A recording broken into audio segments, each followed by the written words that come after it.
M48 pattern tanks ये केवल tank नहीं थे, बल्कि ये पाकिस्तान का गुरूर थे। तुलना में भारतीय सेना जिन टैंकों का इस्तेमाल कर रही थी वो द्वितीय विश्व युद्ध में इस्तेमाल हुए थे, चाहे सेंचुरियन टैंक हो या फिर शर्मन टैंक्स हो। ये सब इतने उन्नत ही नहीं थे जितना कि अमेरिका से पाकिस्तान को दिए हुए ये पैटर्न टैंक।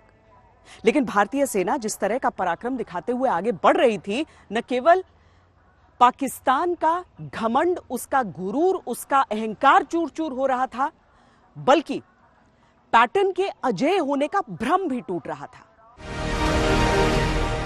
अब्दुल हमीद और उनके साथी अपनी रणनीति पर कायम रहे। सुबह पाकिस्तानी टैंकों ने आक्रमण किया तो उन्होंने अपने आजमाए तरीके से फिर 2 टैंकों को ध्वस्त कर दिया। शाम होते होते उनके साथियों ने 2 और टैंकों को नष्ट किया। अकेले दम पर 4 पाकिस्तानी टैंक तबाह करने के लिए अब्दुल हमीद का नाम परमवीर चक्र के लिए प्रस्तावित कर दिया गया। हालांकि उनकी वीरता का एक अध्याय अभी बाकी था।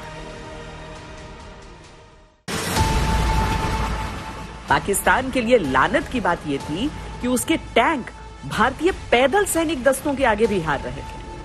टैंक ऐसे तहस नहस हो रहे थे जैसे ट्रेन के डब्बे हों। जानकारी के अनुसार 9 तारीख को पाकिस्तान अपनी पूरी ताकत लगाकर हमला बोलने वाला था। उसका लक्ष्य था इस मोर्चे की लड़ाई को फौरन खत्म करना, ताकि वो आगे बढ़ सके। भारत इस बड़े आक्रमण से निपटने की तैयारी कर रहा था। 3री कैवलरी के टैंक सजग और तैयार थे।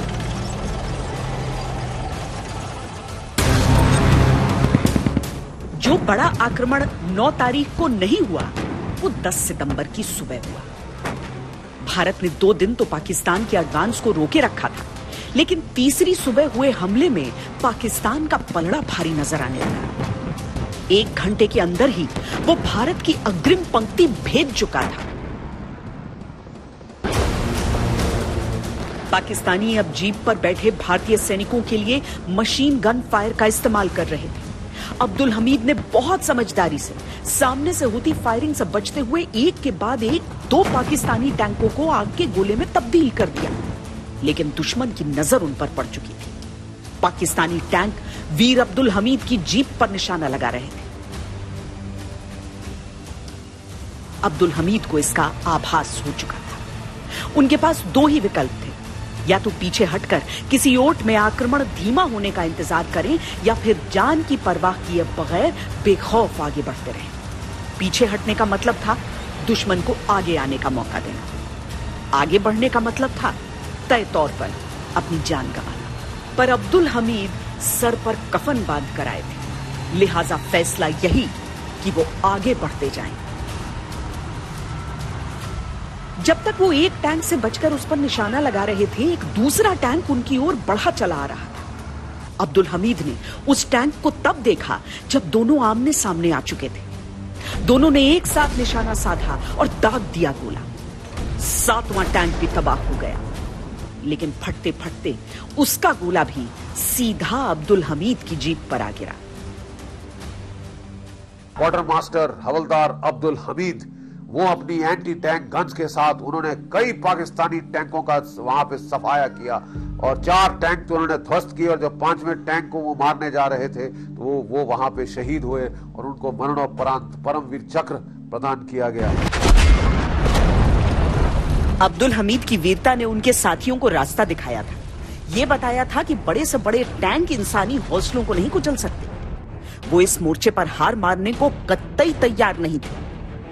अब्दुल हमीद तो शहीद हो गए थे, लेकिन उनकी वीरता ने आगे की जीत की पटकथा लिख दी थी। इस बीच पाकिस्तान की एक टुकड़ी उत्तर की ओर बढ़ने लगी, पर उन्हें मालूम नहीं था कि उनकी चतुराई का अंदाजा हिंदुस्तान पहले से लगा चुका है। आगे उनका ही इंतजार हो रहा था।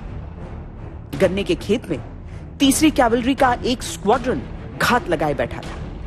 टैंकों के आते ही ताबड़तोड़ हमला बोल दिया। 3 के टैंक्स ने बैटल फॉर्मेशन में उनको पकड़ा भी, ढूंढा भी और एक पैटर्न टैंक को निस्ते नाबूद किया, जिससे कुछ ही पल में 2 ट्रुप 4 कैवलरी के पूरी तरह से पैटर्न टैंक्स निस्ते नाबूद हो चुके थे।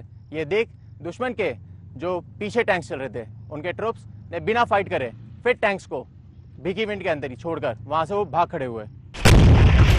और जब अचानक हुए हमले से बचने के लिए पाकिस्तानियों ने पूरब से निकलने की कोशिश की तो वहां से डेक्कन हॉर्स की टैंकों ने उन पर हमला कर दिया।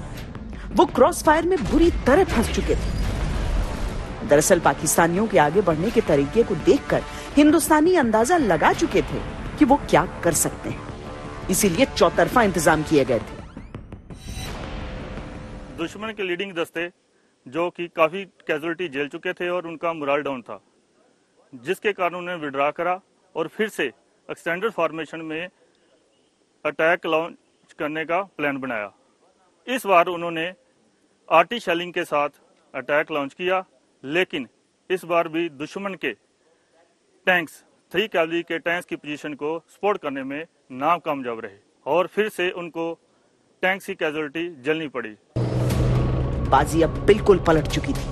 पाकिस्तान के टैंक 3 तरफ से घिरकर अब दक्षिण से निकल भागने की फिराक में थे, लेकिन करीब 24 घंटे पहले ही दक्षिण से उनके निकल भागने के रास्ते को सिंचाई के लिए बह रही नहरों के पानी से पाट दिया गया। पाकिस्तानी फौज मौत के मुंह में बढ़ रही थी।